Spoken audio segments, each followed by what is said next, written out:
एक एक माला दे दो। कन्हैया राधा की तरफ देखें और राधा कन्हैया की तरफ देखें। कन्हैया शादी करोए, बताओ शादी करोए क्या ना करोए? मन में है तो ठीक है। रुक्मणी जी पहले माला पहना लीजिए, देख कैसे अब आप पहना लीजिए।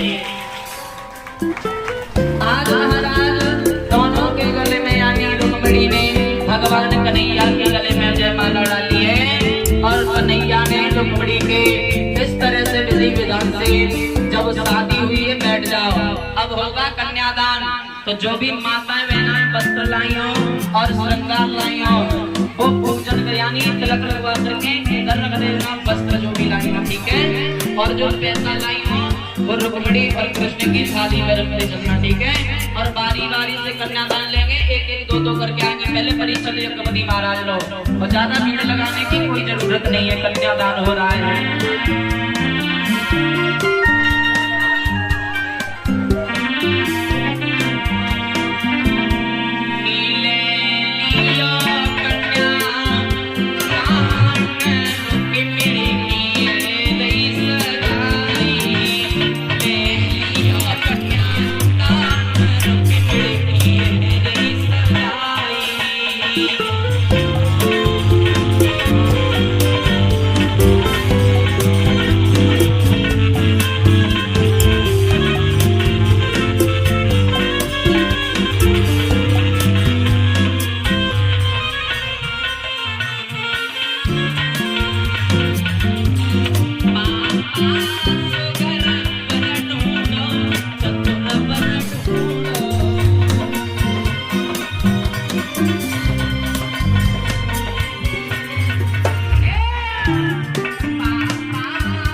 जो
कन्यादान ले रहे हो वही आए, बाद बाकी सब बैठ जाए, वहीं से बैठ करके भगवान कन्हैया की राखी को देखें।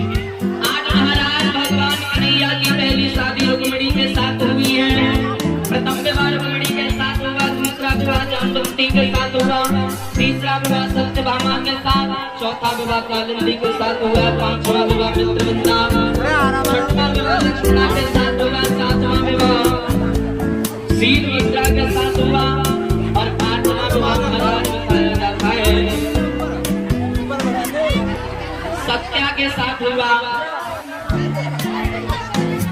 इस तरह भगवान के 8 विवाह हुए। इसके बाद में एक राक्षस का भौमासुर, जिसने संकल्प लिया था कि 30,000 सुंदर सुंदर लड़कियां इकट्ठी करके मैं उनके साथ शादी करूंगा। तो इधर भगवान कन्हैया को पता चला तो इसने 16,100 लड़कियां इकट्ठी कर पाई थी। तो भगवान को पता चला तो भगवान ने जाकर के इसका बल किया और वो 16,100 लड़कियां थी। भगवान से कहने लगी, भगवान भला अब हमें कोई नहीं रखेगा, क्योंकि 2-4 दिन के लिए लड़की घर से गायब हो जाए तो दुनिया के तरह तरह के सवाल उठाते हैं, लेकिन हमें तो बहुत दिन हो गए, हमें कोई अपनाएगा नहीं, आप हमारे सजन बन जाइए। तो उसी समय बताया जाता है ये चावल कोई नहीं फेंकेंगे, अभी चावल अपने पास रखिए, चावलों का काम होगा जो सुदामा का काम आएगा। तो चावल अपने पास रखिए, अभी चावल कोई नहीं लाएंगे। इधर महाराज बताया जाता है भगवान कन्हैया ने उसका उद्धार किया। भगवान ने इन सभी लड़कियों को अपनाया, पाड़ ग्रहण संस्कार किया। इस तरह भगवान कन्हैया की 16,001 में 8 शादियां हुई। लेकिन बताया जाता है कि 16,001 से 9.5 शादियां हुई भगवान की। तो प्रथम विवाह बताया जाता है राधा का, राधा के साथ हुआ भगवान का छोटे पर, जो भांडीर वन में हुआ था, जो ब्रह्मा जी ने पढ़ा था। ये प्रमाण आपकी भागवत में नहीं है, ये प्रमाण हमें गर्ग संहिता से मिलता है। लेकिन एक आधा विवाह बताया जाता है जो कल कुब्जा मिली थी ना, कुब्जा के साथ ही कुब्जा को आधा बताया जाता है। इस प्रकार से भगवान की 16,100 9.5 शादियां हुई। इसमें राधा और कुब्जा का वंश नहीं चला, सभी का वंश चला। सभी ने एक बेटी और 10 बेटा पैदा हुए सभी के। भगवान के इस तरह से महाराज 1,61,080 बेटा हुए